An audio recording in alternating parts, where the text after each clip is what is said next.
मतदाता जागरूकता कैंप लगा रहे हैं, इसका क्या उद्देश्य? आज समाजवादी पार्टी का पूरे उत्तर प्रदेश में सभी विधानसभाओं में ये कैंप लगाए गए हैं। इसका उद्देश्य है कि वोट बढ़ाओ और सरकार बनाओ। जो आज प्रदेश में भाजपा की सरकार है, ये सरकार सारे मोर्चों पर फेल हो गई है। इस सरकार से जनता का विश्वास समाप्त हो गया है। जनता में बहुत आक्रोश व्याप्त है और जनता परिवर्तन और बदलाव करने का मन बना चुकी है। इस परिवर्तन और बदलाव की लहर को तेज करना है। जो नौजवान लोग हैं, उनके वोटर बढ़ाने का काम हो, इसके लिए हम लोग कैंप लगा करके हर क्षेत्र में, हर वार्ड में, हर चौराहे के ऊपर हम लोग कैंप लगाएंगे और ये प्रयास करेंगे कि किसी का भी नाम छूटने ना पाए, क्योंकि आज नौजवान बहुत ज़्यादा परेशान है। और जो 18 साल के हमारे बेटे और बेटियां हो गई हैं, उनका नाम बढ़ाने का ये काम है। जिन लोगों के नाम छूट गए हैं, किसी कारण से उनका नाम लिस्ट में नहीं है, उन सब लोगों को हम लोग प्रयास करके उनके नाम बढ़ाएंगे लिस्ट में, ताकि जो प्रदेश में जालिम सरकार है, इस सरकार का अंत हो। इस सरकार ने दमन, जुल्म, अत्याचार और अन्याय से ये सरकार चल रही है। ये सरकार यकीनन नंबर 1 पर है अराजकता में, हिंसा में, गुंडागर्दी में, महिलाओं के साथ बलात्कार में, अपराध में, बेरोजगारी में, महंगाई में, नफरत फैलाने में। ये सरकार प्रदेश की नंबर 1 है और इस सरकार को हटाना हम लोगों का उद्देश्य है। अब ये चुनाव एक जंग है, इस जंग में हम लोग जो है उतर गए हैं और ये प्रयास है कि 2022 में प्रदेश में सपा की सरकार बने। समाजवादी पार्टी ही भारतीय जनता पार्टी का विकल्प है। 2022 में अखिलेश यादव जी उत्तर प्रदेश के मुख्यमंत्री होंगे। ये जनता ने अपना मन बना लिया है और परिवर्तन और बदलाव अवश्यंभावी है।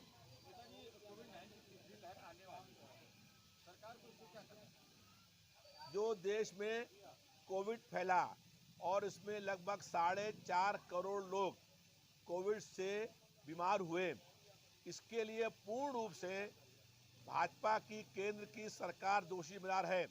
अगर फरवरी 2020 में केंद्र की सरकार ने इंटरनेशनल एयरपोर्ट पर लॉकडाउन कर दिया होता, अंतर्राष्ट्रीय उड़ानें बंद कर दी होती, तो देश में एक भी आदमी कोरोना नहीं होता। उत्तर कोरिया में एक दिन भी लॉकडाउन नहीं हुआ और एक भी कोरोना का पेशेंट नहीं हुआ, क्योंकि उन्होंने अंतर्राष्ट्रीय उड़ानें बंद करने का काम किया था।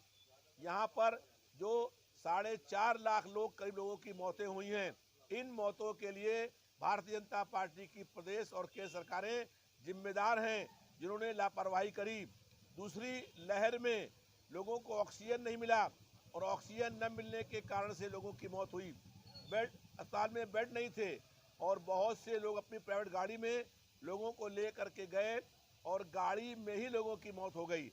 बहुत लोग एम्बुलेंस से गए और एम्बुलेंस से उतर भी नहीं पाए और उनको ऑक्सीजन नहीं मिली और उनकी मौत हो गई। कई जगहों पर तो ऐसा हुआ कि एक माँ को उनके बेटों ने अपने मुख से ऑक्सीजन देने का काम किया, एक पति को एक पत्नी ने अपने मुख से सांस देने का काम किया। ये सरकार ऑक्सीजन देने का काम भी नहीं कर पाई और कोई भी तैयारी तीसरी लहर की नहीं है।